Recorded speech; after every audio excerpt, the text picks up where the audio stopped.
के press conference में आप सब लोगों का स्वागत करते हैं। और आप लोग जानते हैं कि पूरे बिहार में हम लोगों ने यात्रा किया, जन विश्वास यात्रा, और हर जगह जो है लोगों का हुजूम, जगह जगह भर रास्ते, चाहे दिन हो, रात हो, सुबह हो, शाम हो, लोगों का आशीर्वाद, प्यार और विश्वास और ताकत लोगों ने दिया। इसके लिए हम सभी बिहार की जनता को धन्यवाद देते हैं आप लोगों के माध्यम से। और मात्र 10 दिनों के अंदर, यानी आप समझिए कि पिछले माह के 22 तारीख को ही हम लोगों ने ये तय किया था कि रैली हम लोग करेंगे, और 3 तारीख को रैली की गई। यानी केवल 10 दिनों के अंदर जन विश्वास महा रैली हम लोगों ने किया। रैली के दिन खराब मौसम के बावजूद भी लाखों लाख के तादाद में लोग जुटे। एक ऐतिहासिक और एक सफल रैली का आयोजन किया गया। और आने वाले 2024 के चुनाव को देखते हुए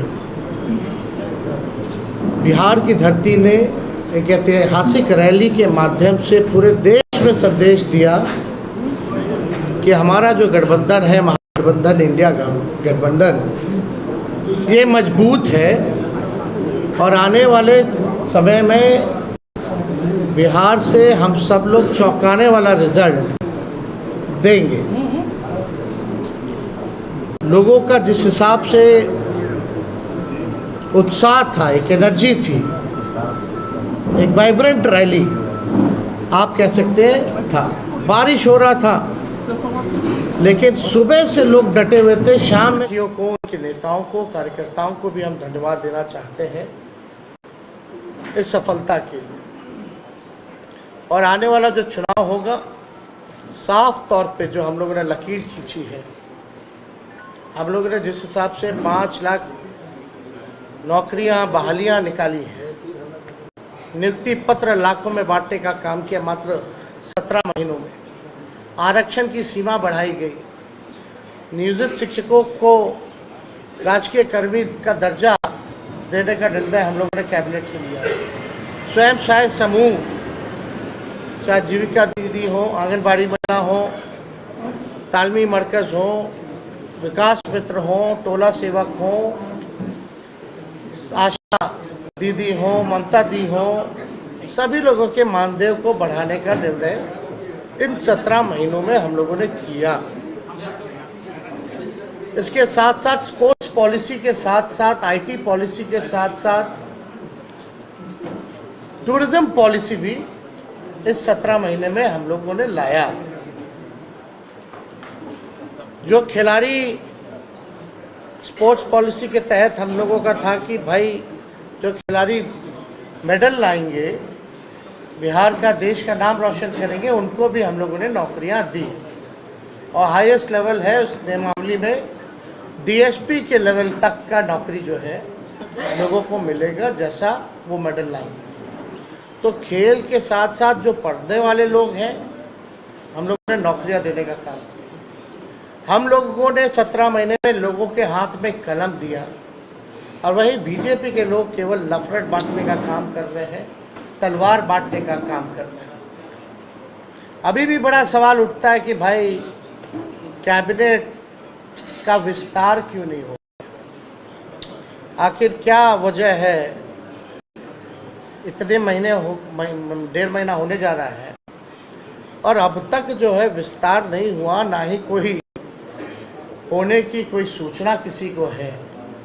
तो आखिर मामला क्या है?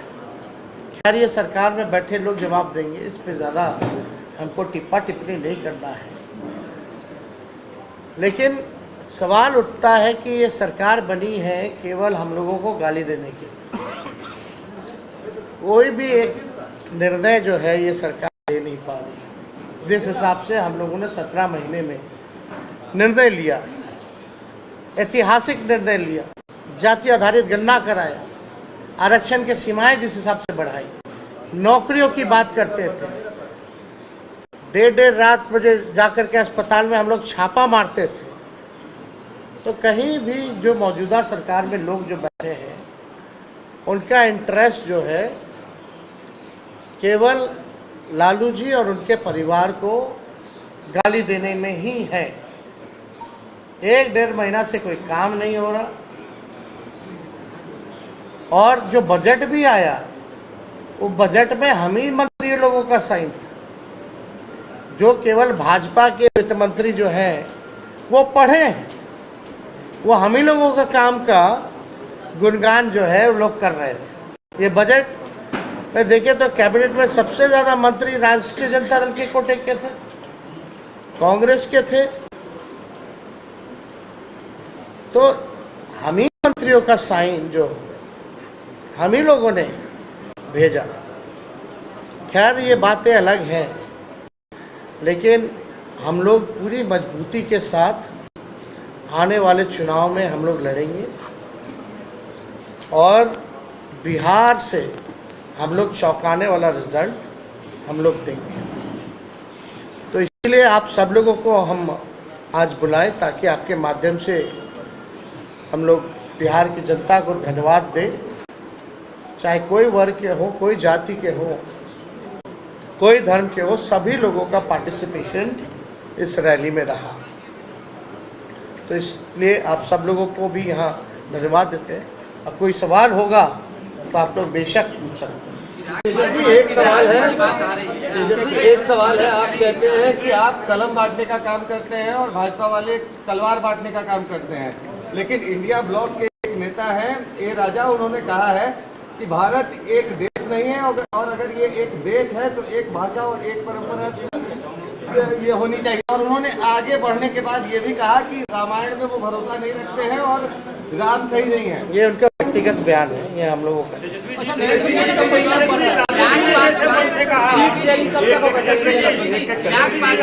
हमारा सीट शेयरिंग एनडीए से पहले हो जाएगा, अंतिम चरण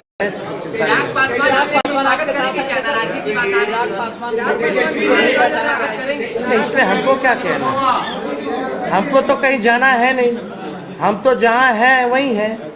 जिनको आना होगा वो ना बताएंगे, वो तब की बात है। ब्रिजभूषण शरण सिंह ने कहा कि मैं भी मोदी का परिवार हूँ। ब्रिजभूषण शरण सिंह जितने महिलाओं का शोषण का आरोप है, उन्होंने भी कहा कि मैं भी मोदी का परिवार हूँ।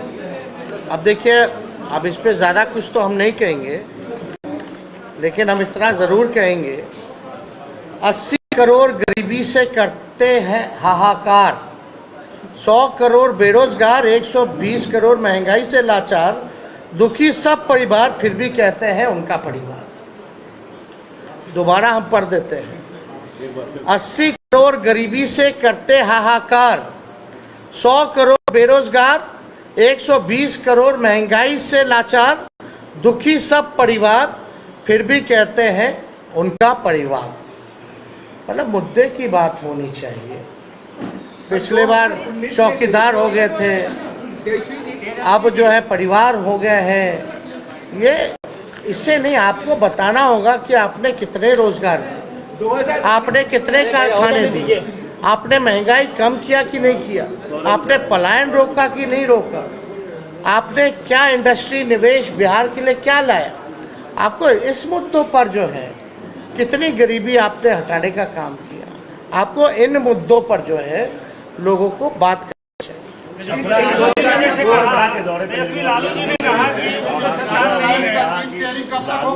बयान दिया था परिवार मोदी पर जो सवाल करा गया था, ये ओछा बयान है, इस तरह का बयान उनको नहीं देना चाहिए।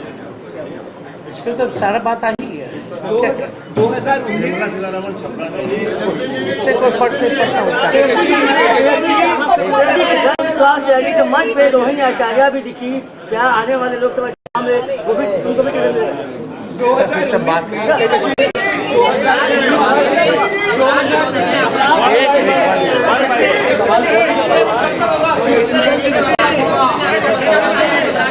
एक कोई समझ में नहीं आ रहा कौन क्या। हम तो बोले भाई बातचीत चल रही है, एनडीए से पहले हम लोगों का हो जाए। और कुंभा जुड़ेगा। लेकिन आप देखिएगा जो लिस्ट भाजपा का निकला, बिहार का तो किसी का नहीं निकला। तेजस्वी जी कल सुप्रीम कोर्ट ने कहाँ फैसला बीजेपी दिया ने है। बिहार में एकों को टिकट बांटा, जरा नामों बताइएगा। सुप्रीम कोर्ट ने एक फैसला दिया है। उन्होंने एक बयान दिया कि आप बताया बच्चे हैं तेजस्वी यादव। अब इसमें क्या कहें, मेरी खुद की बेटी है, हम पिता भी तो हैं। अब इस पे क्या बोल रहे? 2019 वोट में फॉर नोट वाले चौकीदार मामले में चोर आपका है क्या के कहना बाद है? एक कैंपेन शुरू हुआ, मैं भी चौकीदार।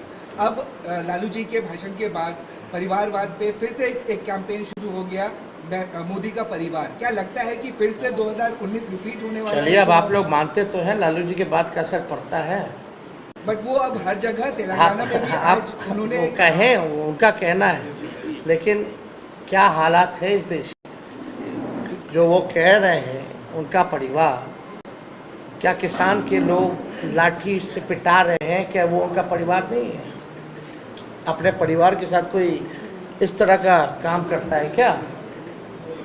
पिटवाने का, मिलने का समय नहीं है किसानों से।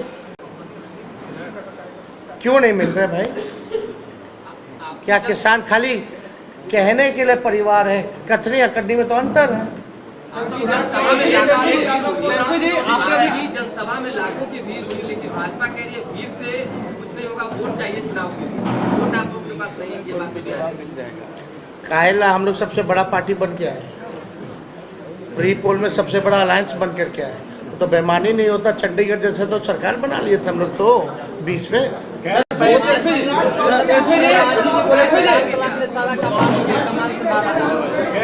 सब लोगों का योगदान है, और जो लोग कुछ भी कहते हैं वो अपना भी करके देखें।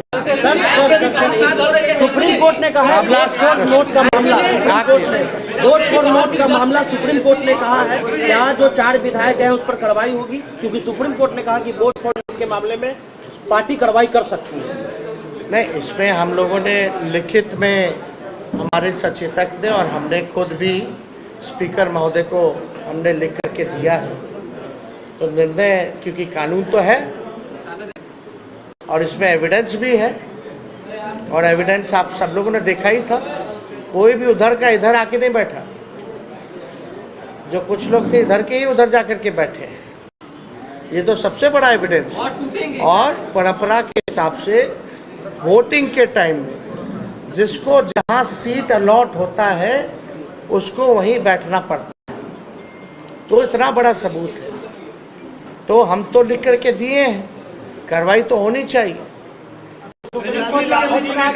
अब अगर कुछ निर्णय नहीं ले पाते हैं स्पीकर महोदय, तो हमारे पास रास्ता खुला हुआ है।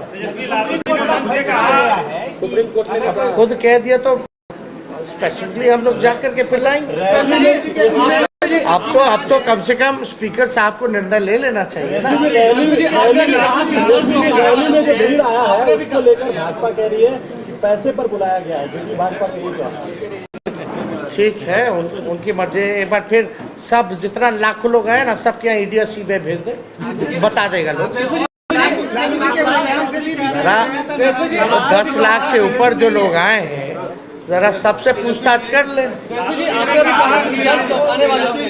संतान नहीं है और वो हिंदू नहीं है। जब लालू जी ने ये कहा तो उस पर भी नाराज है बीजेपी के नेता। है और वो हिंदू। आपको एक बात समझना पड़ेगा। सवाल लेकिन हाँ, पूछिए। जैसे लालू जी ने बयान दिया हिंदू नहीं है, उनको संतान नहीं है। एक बीजेपी में कैंपेन शुरू हुआ कि मैं मोदी परिवार, फिर हिंदू है नहीं, उसको लेकर के उन्होंने खुद वीडियो जारी किया, कहाँ कहाँ उन्होंने पूजा और राम मंदिर। क्या लगता है 2024 में जो ये एजेंडा सेट हुआ उसमें लालू ने ही मदद किया? ये हिंदू, राम मंदिर और परिवार, कोई ये आपकी सोच। मुद्दा साफ यहाँ खड़ा है, गरीबी, बेरोजगारी। ये क्या है? लालू जी ने एक बात नहीं की, बहुत बातें की, लेकिन एक बात तो सही है कि अभी तक सही से जवाब कहाँ कोई दे पाता। इस पे हम ज़्यादा टिप्पा टिप्पणी नहीं करना चाहते हैं। हम लोग भी सब परंपरा को मानने वाले लोग हैं, हम लोग भी हिंदू हैं, हम लोग भी पूजा पाठ करते हैं। हमारे घर में भी मंदिर है, सुबह शाम वहाँ आरती होती है। तो इस तरह तो ये बात धार्मिक को लेकर के एजेंडा नहीं हो सकता। लेकिन हाँ, अगर हमारे भी घर में कोई किसी की मृत्यु होती है तो हम लोग बाल मुड़वाते हैं, हम लोग दाढ़ी छिड़वाते हैं, हम लोग अपनी बेटी का मुंडन हम करा के आए, तो हम लोग तो फॉलो करते हैं ना। लालू जी ने तो बस यही पूछा, तुम इतना प्रचार करता है, नफरत फैलाते हैं, उकसाते हैं लोगों को, धार्मिक भेदभाव आप कराते हैं, आपस में राम और रहीम के बंदों को लड़ाते हो, तो आप क्यों नहीं मुड़वाएं? इतना बड़ा आप अगर बात करते हैं तो आप क्यों नहीं मुड़वाएं? यही तो बात थी। बहुत बहुत धन्यवाद। लालू जी को राम विरोधी बताया था सम्राट चौधरी। सम्राट चौधरी ने कहा है कि लालू जी राम विरोधी है। अरे छोड़िए ना, पहले सर्टिफिकेट ठीक करा ले। अखिलेश यादव को मिशन 120 की बात की थी। यही जदयू वाला लोग ना प्रेस कॉन्फ्रेंस किया था। अब क्या बोल रहा था सर्टिफिकेट वाला? अभी भी पूछिए कौन सा सर्टिफिकेट है। नेशवी जी, अखिलेश जी ने मिशन 120 की बात की थी।